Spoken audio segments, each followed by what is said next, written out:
Bonjour, c'est Anne-Christine de Chemin de Naissance. Aujourd'hui, j'ai la grande chance d'être avec Claude Didier-Jean Jouveau. Merci beaucoup, Claude, d'être parmi nous. On va parler d'un sujet qui me tient à cœur, qui est l'allaitement long. Tout d'abord, Claude, je vais vous laisser vous présenter. Ok, donc effectivement, je suis Claude Didier-Jean Jouveau. Je m'intéresse à tout ce qui concerne les bébés, l'allaitement, le maternage depuis déjà un bon bout de temps. Je suis animatrice de la Leche Ligne. Je m'occupe de la revue de la Leche Ligne France qui s'appelle Allaiter aujourd'hui. Et puis j'ai écrit aussi un certain nombre de petits livres sur tous ces sujets. Moi, je suis Voilà. vraiment heureuse d'avoir aujourd'hui une spécialiste comme vous sur cette thématique-là. Vraiment, ça me réjouit de pouvoir Oui. partager ce moment. Et donc, je voulais dans une première vidéo vous demander en fait de nous expliquer ce que aujourd'hui dans notre société, ce que c'est l'allaitement long. Alors, effectivement, ça dépend déjà à qui on s'adresse. Je pense que pour certains, 3 mois d'allaitement, c'est déjà long. Mmh. Pour d'autres, ça va être 6 mois à cause de la recommandation OMS, 6 mois d'allaitement exclusif, on reviendra dessus. Pour d'autres, ça va être 1 an, c'est très, très variable. Euh, Dans le livre donc, que j'ai écrit sur le sujet, Que je montre. voilà, Voilà. aller depuis longtemps chez Jouvence, Ouais. j'ai donné ma propre définition. Pour moi, c'est un allaitement qui va en gros au-delà d'1 an.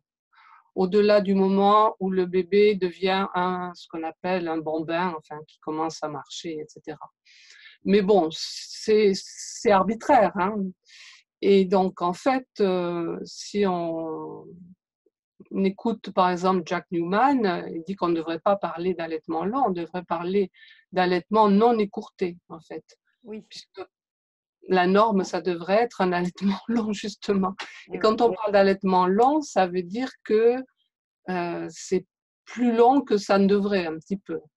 Avant, on disait des fois allaitement prolongé avec également le même inconvénient de la terminologie. Donc c'est très particulier à chaque culture. Oui, oui, Ouais. effectivement. Oui, Ok. on peut dire Est-ce, ça. est-ce que finalement, en dehors de la culture, il y a un âge naturel de sevrage? Alors oui, les anthropologues se sont penchés sur le sujet et en prenant un certain nombre de critères, l'âge d'apparition des premières molaires, la durée de la gestation, l'âge auquel on triple son poids de naissance ou des choses comme ça, et en comparant justement aux primates, aux autres primates, puisque nous sommes des primates aussi, euh, ils sont arrivés à un âge, bon, avec une fourchette quand même assez large, puisque ça va entre 2 et 7 ans. Donc, Ok. Ok. voilà. Alors, Et effectivement, traditionnellement, enfin dans les cultures antiques ou voire préhistoriques, on trouve ce genre de durée d'allaitement entre 2 et 7 ans, effectivement. d'accord. Alors, j'avais jamais pensé à une chose, moi, dans votre livre, vous parlez des dents de lait, Oui, et c'est c'est vrai que, vrai.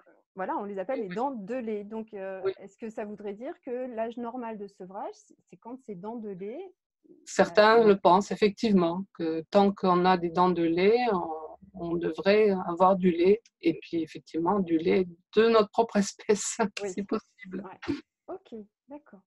Est-ce que vous pourriez nous faire un petit rappel historique de comment ça s'est passé, peut-être et dans l'histoire et en termes géographiques, sur cet allaitement long? Alors, si on remonte très, très, très, très, très loin, tout récemment, il y a une étude qui est sortie sur l'analyse de dents, parce qu'en fait, maintenant, on arrive à retrouver dans des dents qui sont presque ce qui reste le plus facilement longtemps, très, très, très, très, très longtemps. On retrouve des isotopes qui sont des signatures de ce que la personne a mangé. Ok.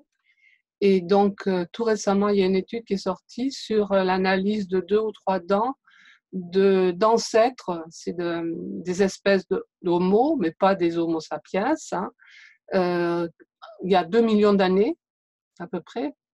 Et ils ont trouvé que ça voulait dire que les enfants de cette espèce, disons, étaient allaités jusqu'à 6 ans.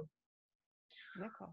D'autres études aussi assez récentes sur les hommes de Néandertal, les Néandertaliens, arrivaient à peu près à un sevrage vers 2 ans et demi.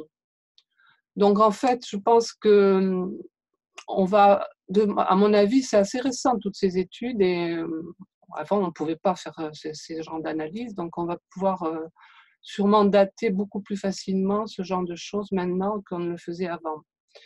Avant, c'est vrai qu'on se basait plutôt sur les rares peuples de chasseurs-cueilleurs qui existent encore, hein, il y en a vraiment de moins en moins, et où on observait effectivement un allaitement qui durait entre 2, 3, 4 ans à peu près. Hein. Donc on pense effectivement que de toute façon, au moment au paléolithique en tous les cas, donc les peuples de chasseurs-cueilleurs, il y avait des allaitements qui duraient à peu près cette durée-là, et que ça s'est raccourci au néolithique au moment du développement de l'élevage et de l'agriculture en fait, où on a eu des aliments de sevrage plus accessibles en fait.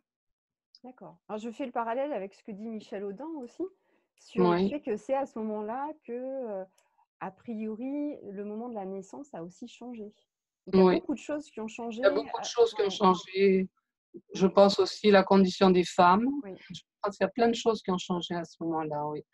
d'accord. Les rapports de domination, enfin bon, il y a Ok. ouais, tout un aspect qui a Et sur changé. une histoire un petit peu plus proche de nous, euh, Moyen Âge ou 17e, quelque chose comme ça, comment ça se passait chez nous? Alors, justement, toujours avec l'analyse des dents, on en revient toujours là, il y a une anthropologue qui a fait des études sur des enfants enterrés dans une nécropole près de Grenoble, qui a été utilisée pendant plusieurs siècles, justement du Moyen Âge au XVIIIe siècle. Et elle a comparé en voyant qu'effectivement, au Moyen Âge, les enfants étaient allaités effectivement à peu près dans les 2 ans, 2 ans et demi, et avaient l'air en bonne santé à peu près, alors qu'au XVIIIe, l'allaitement avait été raccourci et avec des conséquences sur la santé assez D'accord, nettes. Ouais. ok. Donc ça, je pense que c'est vraiment le sujet qu'on abordera dans la deuxième vidéo sur le lien Sur avec la les santé. avantages pour la Ouais, santé. mais Tout c'est à fait. intéressant de le voir en termes historiques. Mm, mm. Et aujourd'hui, est-ce que vous avez des chiffres? Est-ce qu'il existe des chiffres sur cet allaitement long? Ça doit être Alors, compliqué, ça. En France, il n'y a pas grand-chose, hein, comme vous savez. Mm. Les chiffres les plus récents qu'on a, c'est l'étude Epiphane, qui est une étude de suivi de cohorte, c'est-à-dire qu'on a pris à peu près 3300 bébés à la naissance et on les a suivis jusqu'à 1 an, jusqu'à 12 mois. Et entre autres, par rapport à l'allaitement, pas seulement, hein, c'est une étude générale sur l'état de la santé de ces enfants. Et on a trouvé un taux d'allaitement à 1 an, mais ça ne va pas plus loin, évidemment, de 9%. Ce qui me D'accord. semble encore même... Ouais, ce qui semble Oui, beaucoup finalement. j'étais même étonnée, j'aurais cru que c'était moins. D'accord. Mais c'est à peu près tout ce qu'on a comme chiffre en France. Hein. Et Ok. ailleurs, on n'a pas énormément beaucoup plus de chiffres finalement. D'accord. C'est assez. Ça fait partie de la sphère privée et ça reste très privé au final. Oui, puis il faut qu'il y ait des enquêtes, il faut qu'il y ait des Il faut qu'il y ait des questionnaires. envies de Voilà, savoir aussi. ouais, Ouais. ouais, ouais, Ok. ouais. Est-ce que vous pourriez nous rappeler les recommandations de l'OMS? Alors, les recommandations de l'OMS, qui sont maintenant quand même reprises par les autorités sanitaires françaises, même si ça ne donne pas grand-chose comme résultat, c'est donc 6 mois d'allaitement exclusif et Ouais. poursuite de l'allaitement avec des aliments de complément de bonne qualité jusqu'à 2 ans et plus. Donc, ça laisse Ok. ouvertes toutes les D'accord. possibilités après 2 ans. Ok. Ces recommandations, elles existent, elles ont été données il y a longtemps? Alors, ça date de la stratégie sur l'alimentation du nouveau-né et du nourrisson, je crois que c'est comme ça, Ouais. qui doit dater de 2001, je pense. 2001, ok. Ouais. D'accord. Alors, je pensais que c'était ancien, mais pas autant, parce que moi, je suis toujours quand même assez surprise des réactions qui peuvent être parfois assez jugeantes des professionnels de santé sur l'allaitement long, du coup, qui est assez contradictoire finalement avec ces recommandations. Oui, et encore, je dis que ça a été repris quand même par des autorités sanitaires françaises, hein. Dès 2005, il y a eu dans le PNNS, le Plan national nutrition santé, hein, le premier date de 2001 justement. Et en 2005, ils ont sorti dans le cadre du PNNS une brochure sur les avantages de l'allaitement pour la santé de la mère et de l'enfant, qui est toujours valable d'ailleurs. On pourrait la reprendre telle qu'elle. Elle existe toujours. Elle n'est plus imprimée, mais on la trouve sur Internet.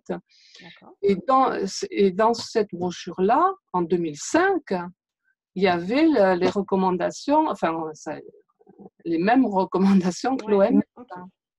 Donc déjà en 2005. Ouais. Bon, il y a encore un petit peu de travail alors. Donc, bon, je pense que, comment dire, les professionnels de santé, en ce qui concerne l'allaitement et la durée de l'allaitement, je pense, sont très influencés par la culture psy, en fait. Oui, Je ok. pense, bon, alors, il y en a qui vont penser que ça sert à rien d'allaiter plus que tant de temps, voilà. Mais il y en a beaucoup qui vont penser que c'est pas bon, Mm. pour Ouais. la relation, pour le couple, pour le bébé, tout ça. Et là, je pense que c'est beaucoup plus une idée qui vient des psys. Ok. Alors Ouais. ça, je vous propose en fait de traiter dans la deuxième vidéo qui sera sur l'allaitement long. Donc, merci beaucoup Claude pour cette première vidéo qui, j'espère, a permis de changer le regard qu'on peut avoir sur l'allaitement long. Voilà, avec des Eh ben, données. j'espère. Bah ouais, j'espère.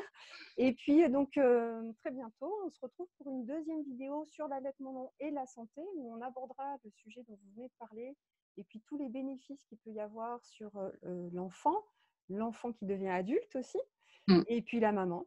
Voilà, donc surtout si vous voulez ne pas louper cette vidéo, je vous invite à vous abonner à la chaîne YouTube. Je vous invite aussi à regarder l'article que je vais faire à partir de cette interview sur le blog. Voilà, ça vous permettra d'avoir quelque chose d'écrit. Je vais essayer de reprendre au maximum les propos de Claude. Et puis, bah, on se retrouve très très bientôt pour une deuxième vidéo. Merci beaucoup Claude. À très Au bientôt. revoir.